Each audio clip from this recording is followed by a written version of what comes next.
चलिए ठीक है, आपका क्लास स्टार्ट करते हैं। आज हम देखेंगे एक नया चैप्टर।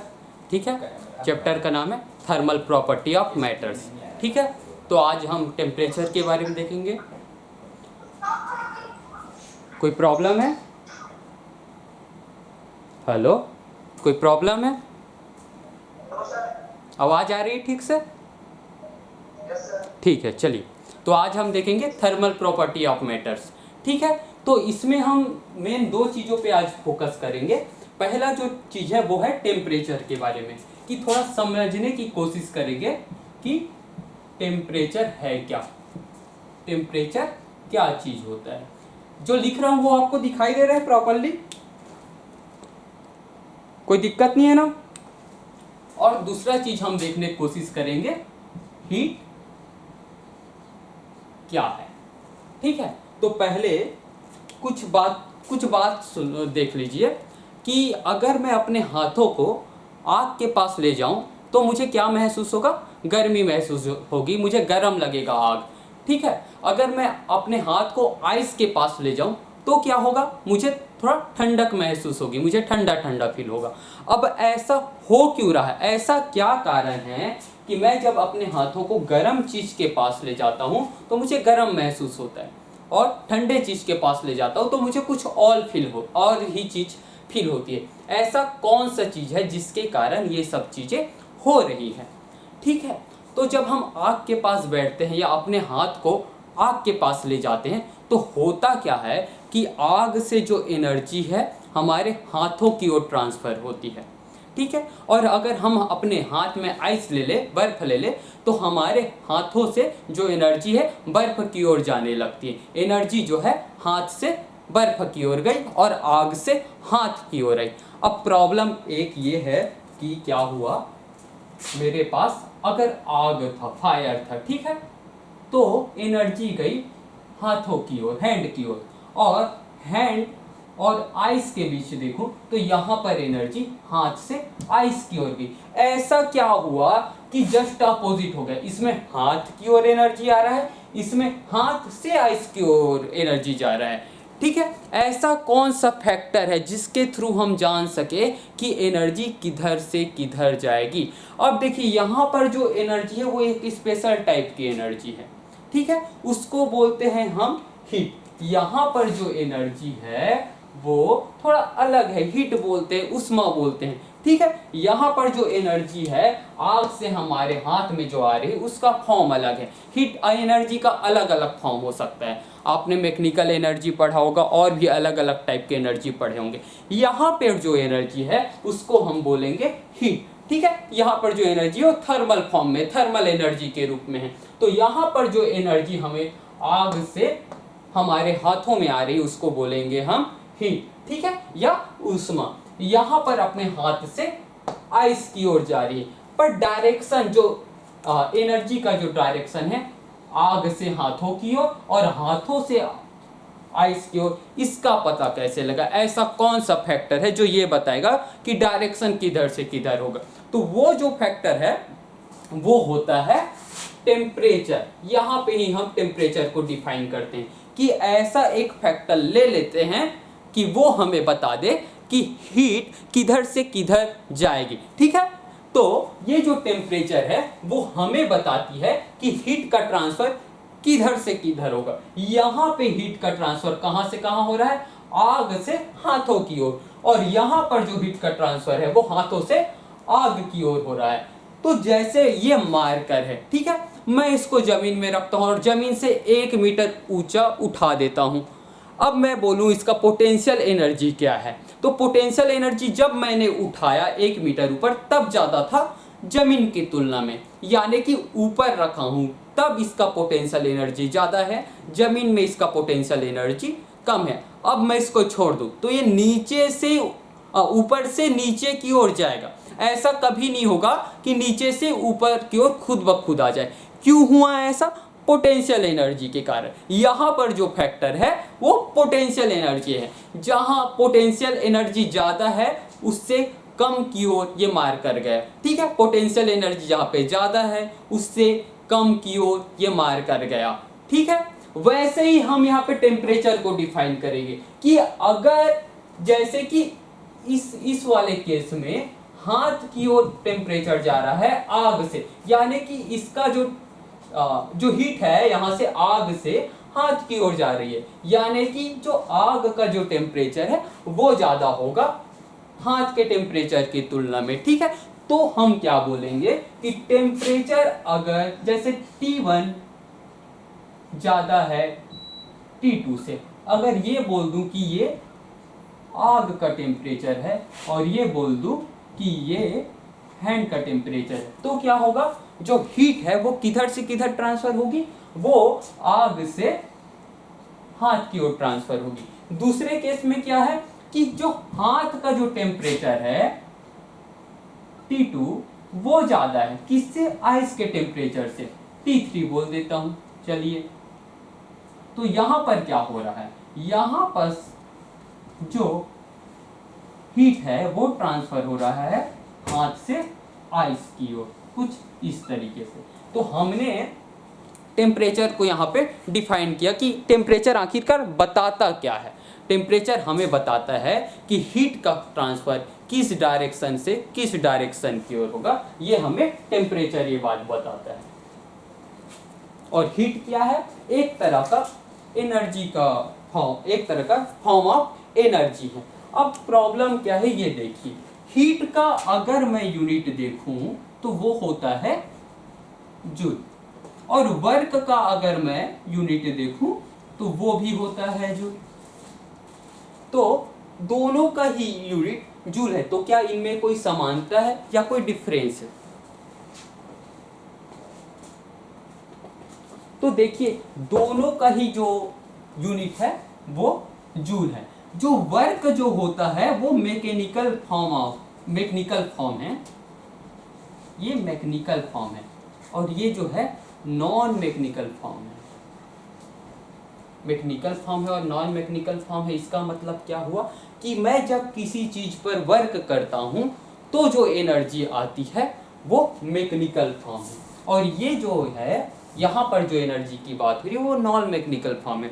मैं वर्क करता हूँ, इसका मतलब क्या है, ये मार्कर है, मार्कर जमीन में रखी हुई थी, मैंने इसको उठाया, मैंने इस पे वर्क किया, इसके पास उस कारण से एक पोटेंशियल एनर्जी आ गई, ये एक मैकेनिकल फॉर्म। ठीक है, और यहाँ पर जो हीट होता है वो नॉन मैकेनिकल फॉर्म, लेकिन जो दोनों का ही जो यूनिट होता है वो जूल होता है। ठीक है, आप कुछ नोट कर लीजिए, फिर आगे देखते हैं।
ठीक है, चलिए आगे बढ़ते हैं।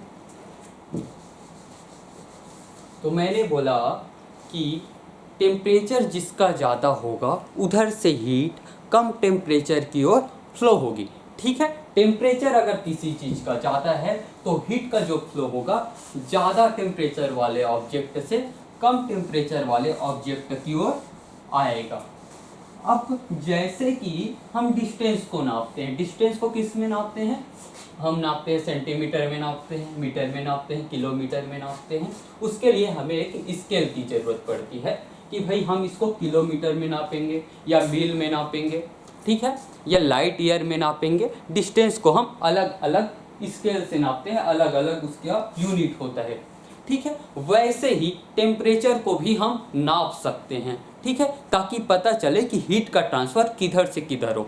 हमें दो ऑब्जेक्ट दे दिया जाए, एक का टेम्परेचर ज़्यादा है उसको अगर हम नाप लें, दूसरे का टेम्परेचर कम है उसको अगर हम पता लगा लें, तो हम बता सकते हैं कि टेम्परेचर किसका ज़्यादा है किसका कम है और हीट का फ्लो किधर से किधर की ओर होगा। तो इसका अगर हमें पता लगाना है, तो अगर हमें नापना है पहले ऑब्जेक्ट किसका टेम्परेचर ज़्यादा है, तो उसके लिए हम स्केल की सहायता लेते हैं। तो अगर हमें स्टार्टिंग में टेम्परेचर को जब नापना था तब हमने अलग अलग स्केल बनाए। जैसे कि एक तो फेमस है डिग्री सेंटीग्रेड, या जिसको डिग्री सेल्सियस भी बोलते हैं, डिनोट करते हैं इसको सी से, डिग्री सेंटीग्रेड या डिग्री सेल्सियस। दूसरा जो होता है वो है फ़ारेनहाइट स्केल, तीसरा जो है केल्विन स्केल। ठीक है, तो ये तीन स्केल अपने पास हैं जिसका यूज़ करके हम टेम्परेचर को नाप सकते हैं। अगर हमारे पास कोई थर्मामीटर हो तो हम, हो सकता है थर्मामीटर डिग्री सेंटीग्रेड बताता हो, डिग्री फ़ारेनहाइट बताता हो या केल्विन बताता हो, उस थर्मामीटर का यूज़ करके हम बता सकते हैं कि टेम्परेचर दिया हुए ऑब्जेक्ट का कितना है। ठीक है, तो अब हम देखेंगे इसके बारे में, तीनों ही स्केल के बारे में थोड़ा थोड़ा देखेंगे, थोड़ा थोड़ा जानकारी लेंगे। लेकिन बस तीनों ही स्केल नहीं है, और भी स्केल होते हैं जिसका यूज़ करके टेम्परेचर को नापा जाता है। ठीक है, तो सबसे पहले देखते हैं कि इन स्केल को बनाया गया तो कैसे बनाया गया। तो सबसे पहले सेल्सियस को जब बनाया गया, ठीक है, तो यहाँ पे क्या किया गया कि 2 पॉइंट लिए गए।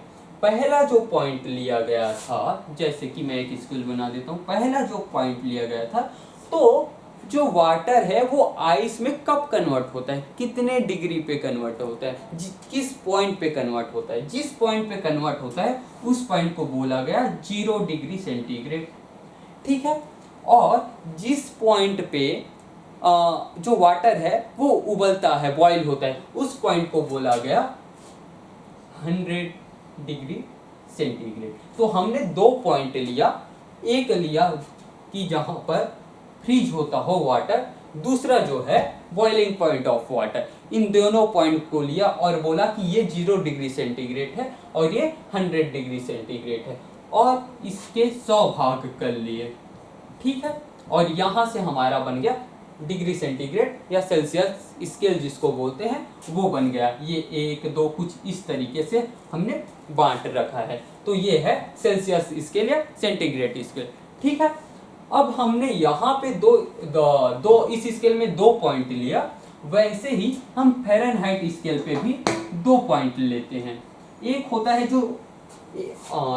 होता है यहाँ पे, अगर मैं बोलूँ कि फ्रीजिंग पॉइंट ऑफ वाटर की अगर बात करूँ या 0 डिग्री सेंटीग्रेड की बात करूँ, तो फ़ारेनहाइट में वो 32 डिग्री फ़ारेनहाइट होता है, और जो बॉइलिंग होता है 100 डिग्री सेंटीग्रेड वो होता है 180 डिग्री फ़ारेनहाइट। ठीक है, और तीसरा अगर मैं स्केल देखूं केल्विन स्केल, तो यहाँ पास क्या है कि 273 केल्विन पे 0 डिग्री सेंटीग्रेड होता है और 373 केल्विन पे 100 डिग्री सेंटीग्रेड होता है। तो हम कुछ इस तरीके से तीनों स्केल को बनाते हैं। ठीक है, अब देखिए इसमें एक पॉइंट देखिए इन दोनों ही स्केल में, यहाँ पे 0 डिग्री सेंटीग्रेड है। ठीक है, लेकिन यहाँ पे -1 degree centigrade, -2 degree centigrade, -3 degree centigrade भी हो सकता है। ऐसा ही फ़ारेनहाइट में भी हो सकता है। ठीक है, कि यह 0 तक चला जाए, उसके नीचे चला जाए। लेकिन केल्विन स्केल में ऐसा कुछ नहीं होता। केल्विन स्केल थोड़ा कुछ अलग है। जब हम इस स्केल को बना रहे थे, डिग्री सेंटीग्रेड स्केल को जब भी बनाया गया होगा, तो हमें पता नहीं था कि मिनिमम जो टेम्परेचर होता है नेचर में वो कितना होता है। तब हमने किसी पॉइंट को 0 बोल दिया था, लेकिन वो 0 नहीं था, उसके नीचे भी और भी चीज़ें हो सकती थी, और भी टेम्परेचर का पॉइंट हो सकता था। लेकिन जब हमें एक बार पता चल गया कि भाई कितना होता है मिनिमम टेम्परेचर नेचर में, कितना होगा, ये कितना पॉसिबल है कि कौन सा टेम्परेचर मिनिमम होगा, ये जब हमें पता चल गया तब केल्विन स्केल बनाया गया। तो इसमें 0 केल्विन के नीचे और कोई पॉइंट नहीं होगा, कहीं पे आएगा 0 केल्विन, लेकिन 0 केल्विन के नीचे और कोई पॉइंट नहीं होगा। 0 केल्विन फिर -1 केल्विन, ऐसा कुछ नहीं होगा। 0 केल्विन के नीचे होता ही नहीं इसमें। हाँ, इसमें सेंटीग्रेड में जरूर होगा। 0 डिग्री सेंटीग्रेड हो गया तो -1 डिग्री सेंटीग्रेड भी होगा, कहीं पे -1 डिग्री सेंटीग्रेड भी होगा, लेकिन केल्विन में वो बात नहीं होगी। ठीक है, ये स्केल हमने कब तब बनाया जब हमें पता चल गया कि मिनिमम टेम्परेचर कब होता है। और अगर उसी मिनिमम टेम्परेचर को हमने यहाँ पर बोला 0 केल्विन, अगर इसमें देखूं कि वो मिनिमम टेम्परेचर कितना है, तो वो आता है 273.15 डिग्री सेंटीग्रेड, माइनस में -273.15 डिग्री सेंटीग्रेड। ठीक है, तो इसमें हम माइनस में जा सकते हैं, लेकिन इसमें हम माइनस में नहीं जा सकते। ठीक है, तो ये आपका हो गया डिफरेंट स्केल ऑफ टेम्परेचर। ठीक है, तो हम तीनों में ही, और भी होता है स्केल, और भी हमारे पास यूनिट है, लेकिन हम तीनों में टेम्परेचर को नाप सकते हैं। हमारा जो ज़्यादातर यूज़ होता है वो इसमें होता है। आपने देखा होगा कि डॉक्टर आपको जब फीवर हो जाता है तो जो बताता है वो फ़ारेनहाइट में होता है। नॉर्मली आप ज़्यादातर बातों के बारे में सुनते हैं वो डिग्री सेंटीग्रेड में होता है, लेकिन हम अपना क्वेश्चन ज़्यादातर सॉल्व करते टाइम हम अब उसे केल्विन में सॉल्व करेंगे। ज़्यादातर क्वेश्चन में हो सकता है कि हमें इसमें डिग्री सेंटीग्रेड में भी सॉल्व करना पड़ जाए, क्वेश्चन के हिसाब से रहेगा वो। ठीक है, तो आप ये लिख लीजिए, फिर आगे बढ़ेंगे। हम फिर तीनों ही में रिलेशन देखेंगे कि भाई हम केल्विन को अगर डिग्री सेंटीग्रेड में बदलना हो, या डिग्री सेंटीग्रेड को केल्विन में बदलना हो, या डिग्री सेंटीग्रेड को फ़ारेनहाइट में बदलना हो, तो कैसे बदलेंगे। उसके लिए हम एक फार्मूला देखेंगे कि कैसे कन्वर्ट करना है एक स्केल को दूसरे स्केल में। ठीक है, ठीक, आप इतना लिख लीजिए।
ठीक है, चलिए अब देखते हैं कि रिलेशन क्या है, या मैं बोलूँ कि डिफरेंट टेम्परेचर को, एक टेम्परेचर स्केल को दूसरे टेम्परेचर स्केल में कन्वर्ट करना है तो वो क्या होगा, conversion between different temperature scale. ठीक है, तो आपका टॉपिक का नाम है conversion between different temperature scale.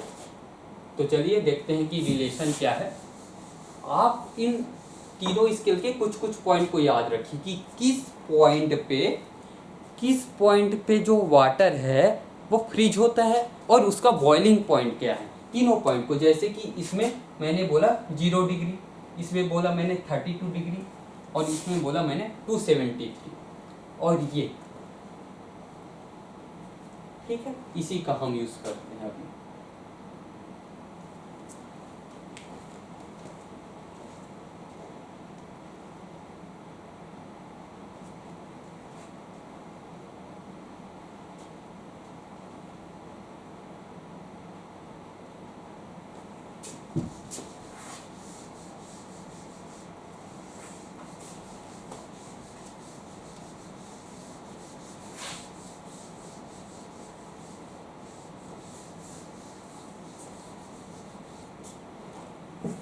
चलिए अब देखते हैं कि रिलेशन क्या है।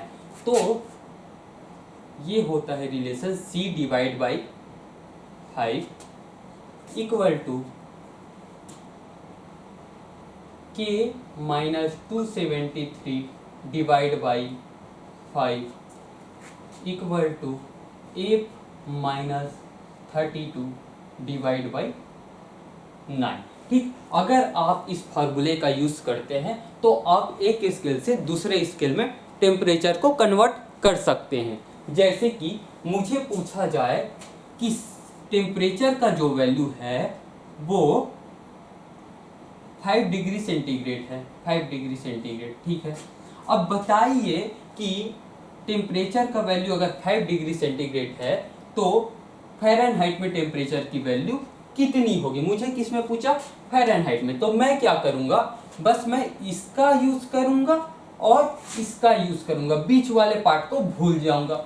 यही पूछता मुझे कि टेम्परेचर अगर डिग्री सेंटीग्रेड में है तो बताइए कि केल्विन में कितना होगा, कितना केल्विन इसकी वैल्यू होगी। तो मैं क्या करता, मैं इन दोनों का बस यूज करता, मैं इस तीसरे का यूज नहीं करता। ठीक है, आप पहले फार्मूला लिख लीजिए, फिर हम क्वेश्चन देखते हैं।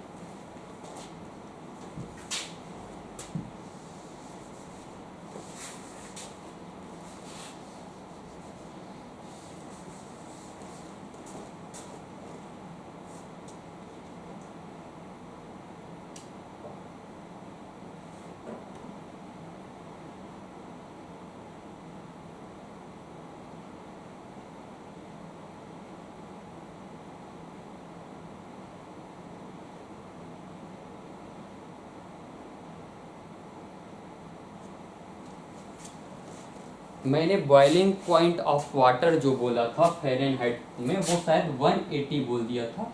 वो 180 नहीं होता, वो 212 होता है, 212 डिग्री फ़ारेनहाइट होता है। ये आप सुधार लेना, वो 180 नहीं होता, 212 डिग्री फ़ारेनहाइट होता है। ठीक है, ये आप सुधार लेना। ठीक, 180 डिग्री फ़ारेनहाइट नहीं होता boiling point of water, 212 degree Fahrenheit होता है। ठीक है, ये फार्मूला लिख लीजिए।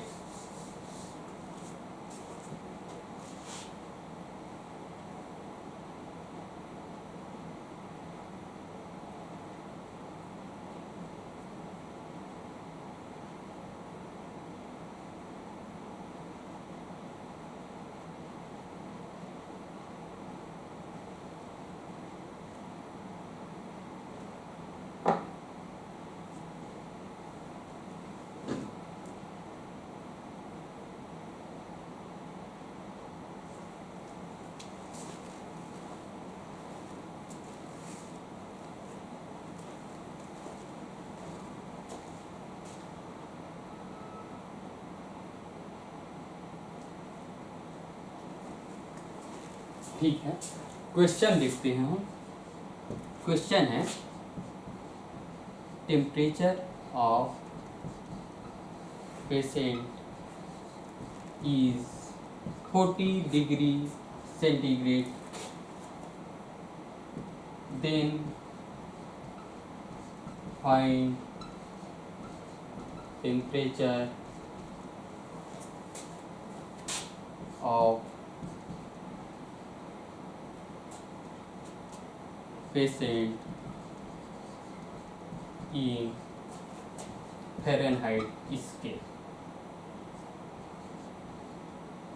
ठीक है, तो आपको बोला गया है कि एक पेशेंट है, उसका जो टेम्परेचर है वो 40 डिग्री सेंटीग्रेड है। ठीक है, आपको जो बताया गया है वो सेंटीग्रेड स्केल पे, सेल्सियस स्केल पे। ठीक है, आपको निकालना किस पे, फ़ारेनहाइट स्केल में आपको निकालना है। ठीक है, तो हम करेंगे क्या, हम इसको लेंगे और इसको लेंगे, बस इसको छोड़ देंगे और सॉल्व कर लेंगे। ठीक है, तो सॉल्व करके देखते हैं कि c डिवाइड बाई 5 है।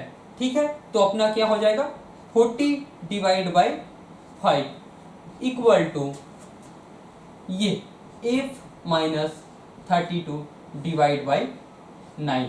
तो यहां से मैं लिख सकता हूं,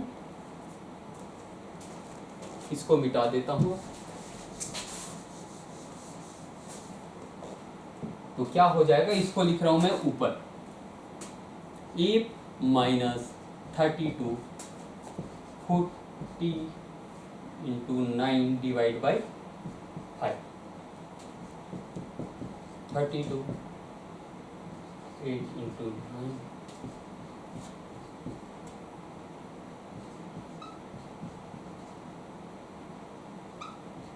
तो ये हो जाएगा 104 डिग्री फ़ारेनहाइट। ठीक है, तो ये आपका आंसर आ गया, टेम्परेचर कितना आ गया, 104 डिग्री फ़ारेनहाइट।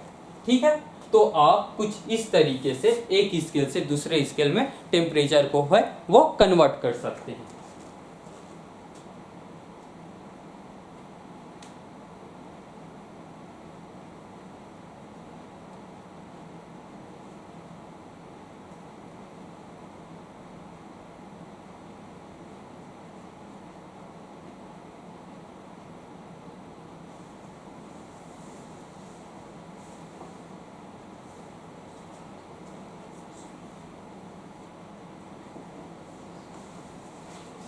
ठीक है, इसको नोट कर लीजिए, फिर आगे देखेंगे अगला क्वेश्चन।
ठीक है चलिए।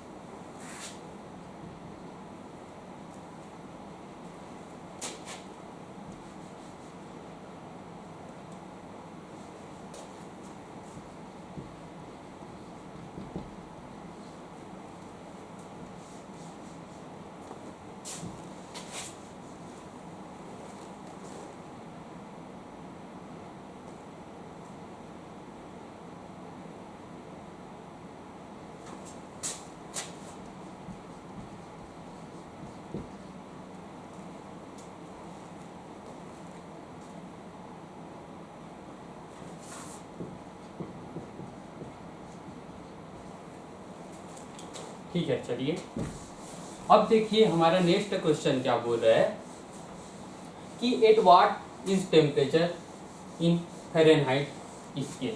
फ़ारेनहाइट स्केल में हमें टेम्परेचर बताना है, ऐसा कौन सा टेम्परेचर है जो फ़ारेनहाइट स्केल में देखें तो वो डबल हो डिग्री सेल्सियस टेम्परेचर का। ठीक है, ऐसा कौन सा टेम्परेचर है ये हमें बताना है। ठीक,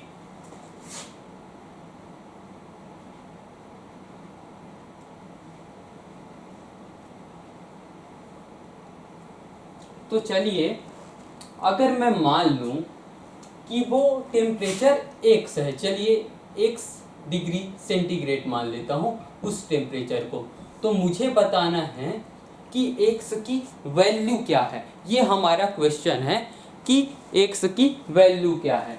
कब? जब फ़ारेनहाइट में F इक्वल टू जब टेम्परेचर हो 2x। ठीक है, C अगर हो x तो मुझे बताना है F 2x हो। इसके लिए मुझे इस क्वेश्चन को सॉल्व करना है और बताना है कि x की वैल्यू क्या होगी। ठीक है, तो F minus 32 divide by 9 equal to C divide by 5, ये हमारा फार्मूला होता है। F कितना है 2x माइनस 32 डिवाइड बाई 9 और C कितना है x डिवाइड बाई 5। ठीक है, अगर मैं इसको सॉल्व करूं तो मेरा आंसर आ जाएगा। तो x आएगा 160। ठीक है, तो ये रहा आपका आंसर। अगला क्वेश्चन देखेंगे इसके बाद, ये आप नोट कर लीजिए, फिर हम अगला क्वेश्चन देखेंगे।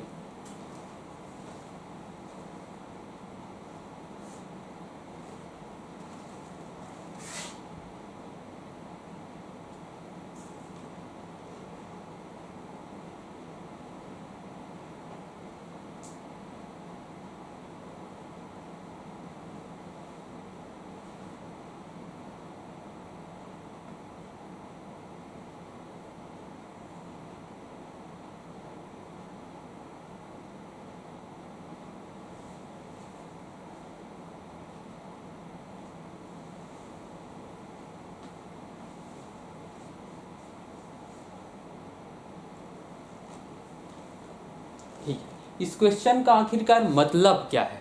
ठीक है, अगर मैं देखूं कि मुझे एक ऐसा टेम्परेचर बताना था, ठीक है, कि सेल्सियस स्केल में मुझे एक ऐसा टेम्परेचर यहाँ पे बताना था जिसको मैं अगर डबल कर दूं तो मुझे तो उसका डबल जो है फ़ारेनहाइट स्केल में मुझे बता दे। यानी कि अगर मैं सेल्सियस स्केल में कोई टेम्परेचर देखता हूँ उसका आंसर x आता है, उसको मैं जब कन्वर्ट करूँ फ़ारेनहाइट में, ठीक है, तो उसका जो वैल्यू आता वो 2x आता। क्वेश्चन ये था, मैंने c के जगह x रख दिया, f के जगह 2x रख दिया, मुझे x की वैल्यू जो है मिल गई। दूसरे वर्ड में देखो कि आंसर को देखने के बाद देखो कि मेरे पास 160 डिग्री सेल्सियस है। ठीक है, टेम्परेचर, इसी टेम्परेचर को मैं फ़ारेनहाइट में देखूं तो जस्ट इसका डबल आ जाएगा। इसी टेम्परेचर को अगर मैं फ़ारेनहाइट स्केल में देखता तो जो आंसर आता वो होता 0, 2 और 3, 320 डिग्री फ़ारेनहाइट जो है मेरा आंसर आता। तो क्वेश्चन यही था कि एक ऐसा टेम्परेचर बताइए कि कि अगर उसका वैल्यू मैं फ़ारेनहाइट स्केल में देखूं तो मुझे डबल जो है, ट्वाइस जो है वो दिखाई दे। तो ऐसा जो टेम्परेचर होता है वो है 160 डिग्री सेंटीग्रेड। ठीक है, आपको हो सकता है कि आपको सेल्सियस स्केल में पूछ सकते हैं, या तो आपको फ़ारेनहाइट स्केल में, जो है ऑप्शन है आपको इसमें भी दिया जा सकता है, इसमें भी दिया जा सकता है। आपको वो टेम्परेचर का पॉइंट पता होना चाहिए, वो टेम्परेचर का जो पॉइंट है वो आपको कैलकुलेट करना आना चाहिए। ठीक है,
ठीक है।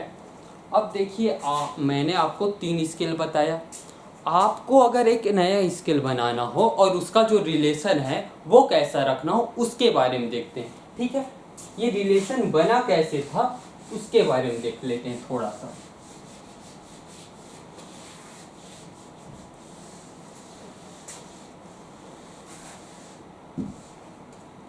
देखिए कि जो फ्रीजिंग पॉइंट था और बॉइलिंग पॉइंट था उसके बारे में देखते हैं।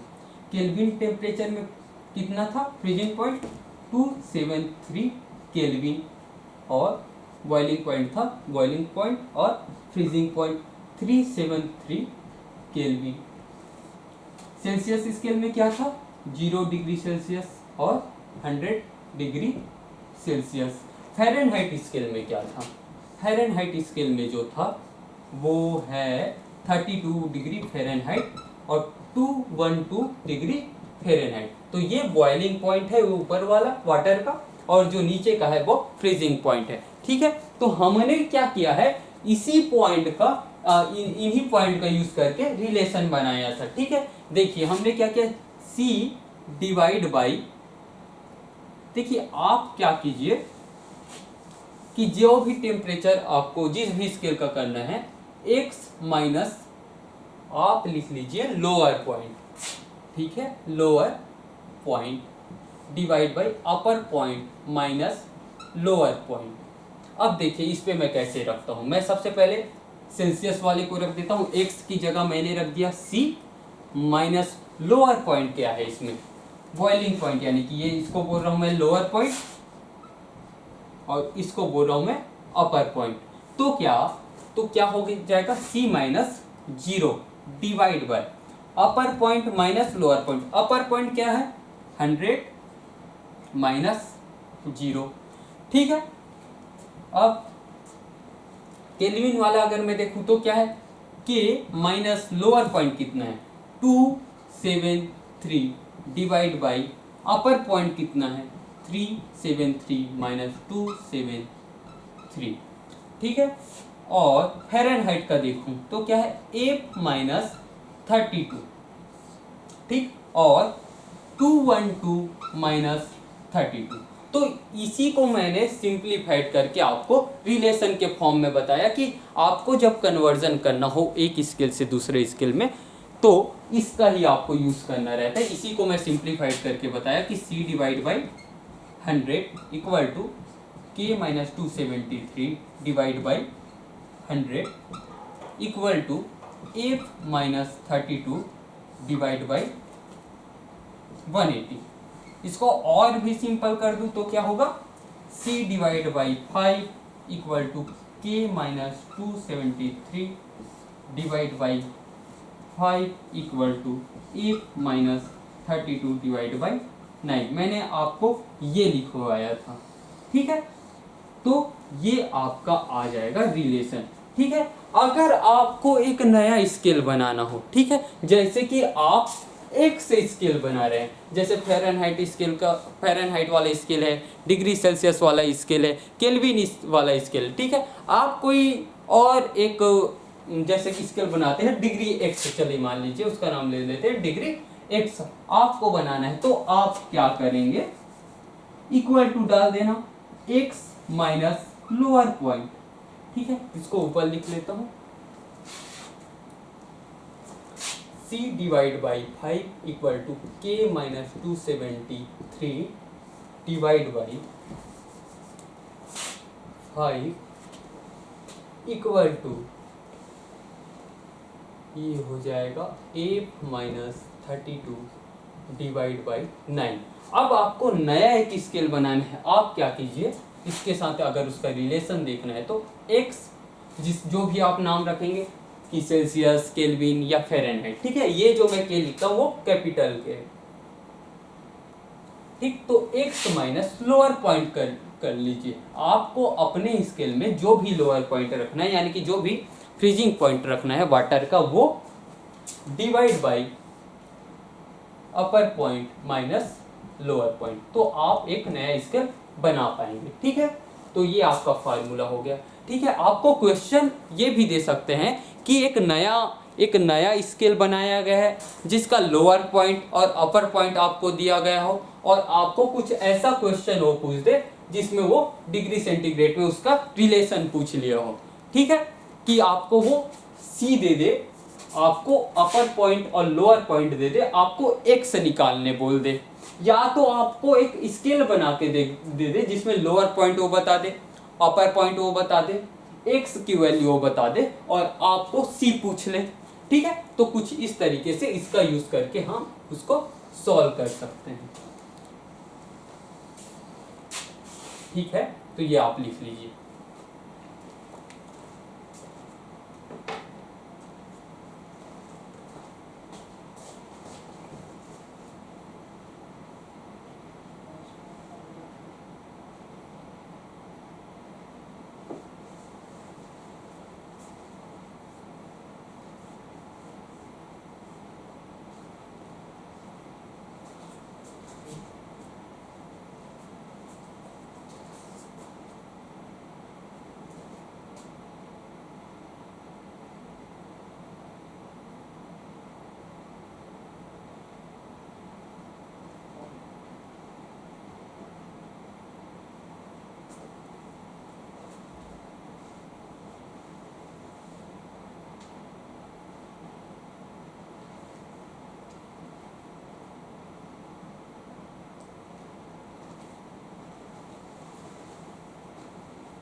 ठीक है, चलिए आगे बढ़ते हैं।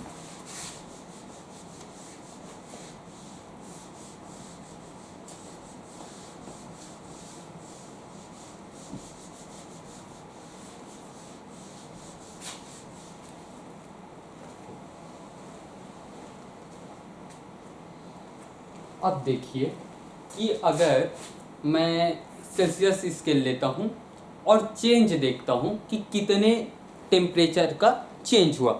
एग्जाम्पल के लिए एक रूम है जिसका टेम्परेचर 20 डिग्री सेल्सियस है, ठीक है। अब रूम के टेम्परेचर में किसी कारण से चेंज हो गया और चेंज होने के बाद 25 डिग्री सेल्सियस का चेंज आया, ठीक है। किसमें देख रहे हैं?